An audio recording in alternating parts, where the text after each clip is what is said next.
Welcome to my YouTube automotive channel. In today's video I have a 2013 Ford Taurus and I will show you all the fuses responsible for power locks. So if your power locks are not working, always the first thing to check are the fuses. If fuses prove to be good, then you can start doing deeper diagnostics and start looking at the power lock switches, wiring and things like that. This video will apply to Ford Tauruses made from 2013 all the way up to 2019.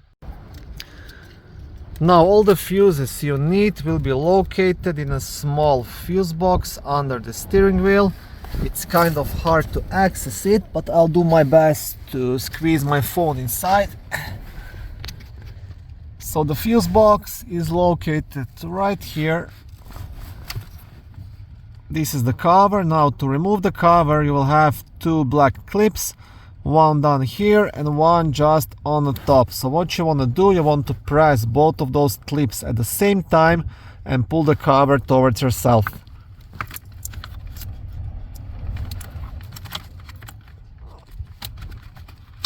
Okay, just like that. Now on the cover you will have a small fuse diagram which can definitely help you out, and on the back side, this right here, it's a fuse puller which you can use to check and remove any of the fuses.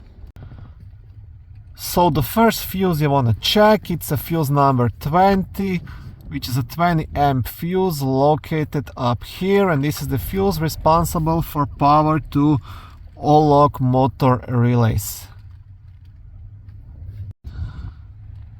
Now the second fuse you want to check will be fuse number 32, which is a 15 amp fuse just up here behind this big circuit breaker.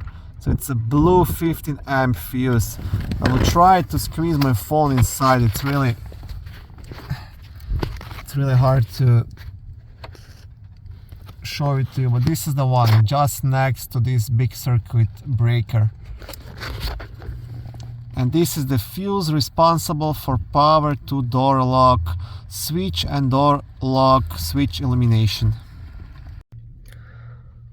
Okay, thank you for watching this short video. I hope it was helpful and educational. If it was, please like it and consider subscribing to my YouTube automotive channel. On my channel there is lots of how-to videos, do-it-yourself videos, car reviews, product reviews and other similar automotive topics.